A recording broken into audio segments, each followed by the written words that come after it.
moi, Franck Diongo, comme vice-président d'une commission d'enquête, j'ai auditionné sur PV le professeur en droit de l'université de Kinshasa. Il était directeur du cabinet de M. Kabila, à l'époque chef de l'État. Dans une enquête parlementaire, nous l'avons auditionné et dans cette commission, Aubin Minakou était président de l'Assemblée nationale.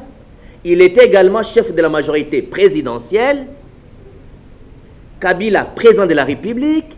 Il a laissé Béasukou être auditionné au Parlement.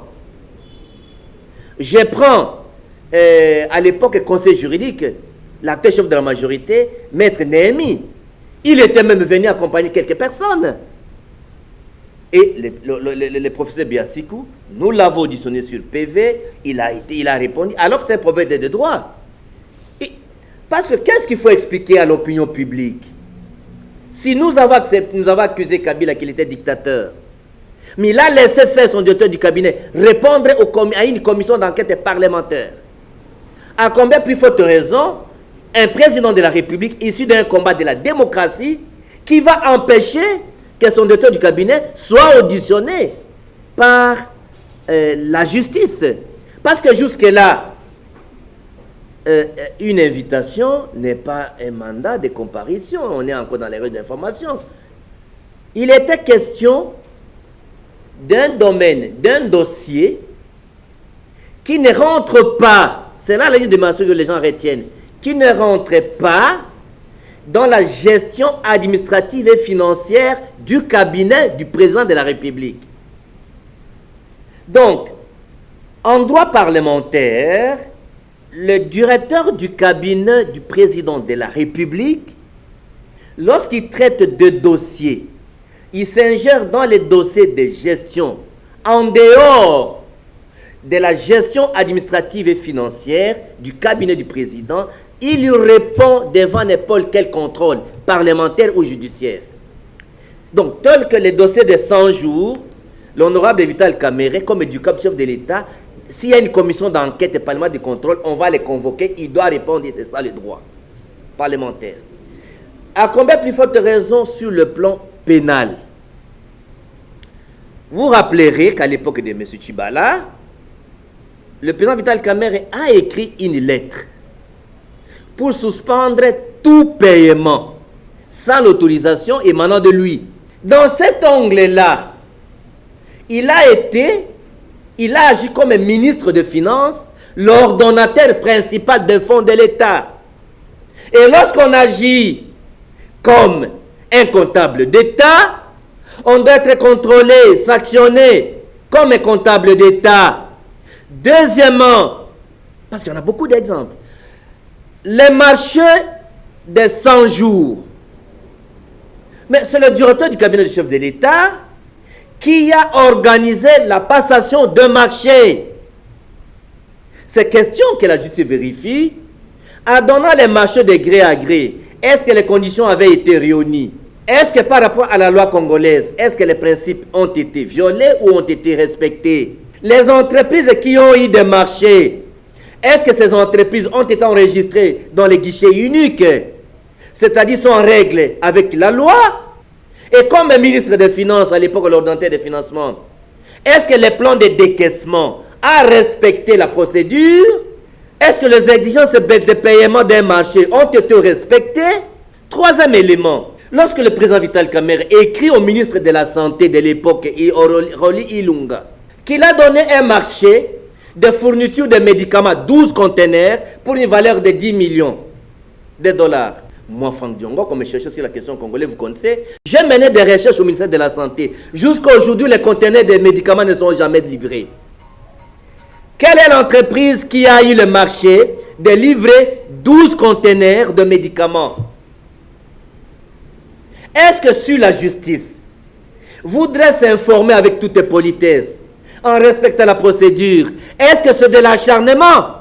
Je voudrais que l'opinion publique réponde ce soir. Ne fût-ce que sur cette question-là. Est-ce que c'est de l'acharnement?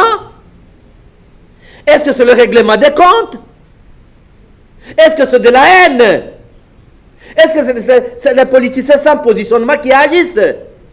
Le monde a besoin, pas seulement d'un franc-parler, d'un parler clair, mais aussi d'un parler vérité.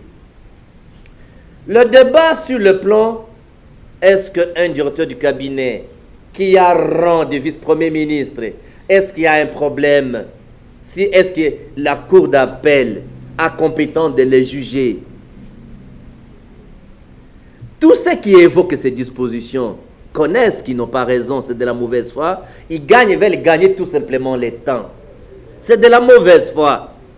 Lorsque nous avons rédigé la Constitution, l'article 153, vous allez voir ça, vous allez voir bien entendu quelles sont les catégories des Congolais ayant des responsabilités publiques qui bénéficient du privilège de juridiction. C'est-à-dire qui ne peuvent comparaître que peut-être à la Cour constitutionnelle ou à la Cour de cassation. Lisez là, vous avez les catégories des gens. Allez par exemple, pour ne pas abuser de votre temps, le député, le sénateur, le ministre, le gouverneur. Un directeur du cabinet d'un président de la République sur le plan pénal n'a pas d'immunité comme les députés, il n'a pas d'immunité enlevée, n'a pas de privilège de juridiction. Est-ce qu'à ce jour, si l'honorable Vital Kamerhe refuse de répondre aujourd'hui, quelle est la prochaine étape en fait?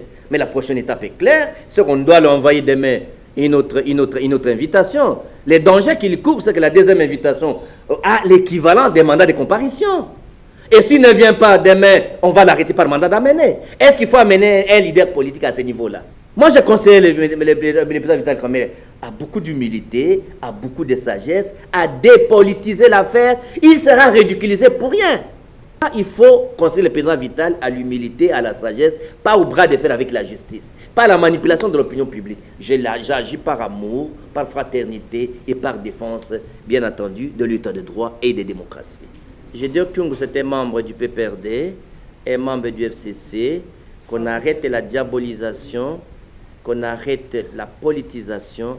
Je dis que c'est un criminel qui doit être vraiment arrêté et extradé jusqu'à Kinshasa. Pour ma part, je dis qu'il est gardé par M. Kabila qui doit les livrer parce qu'il est l'autorité morale du FCC. Quand il a été protégé, c'est le FCC sous l'autorité de M. Kabila comme chef de l'État. On payait $5,000 pour lui.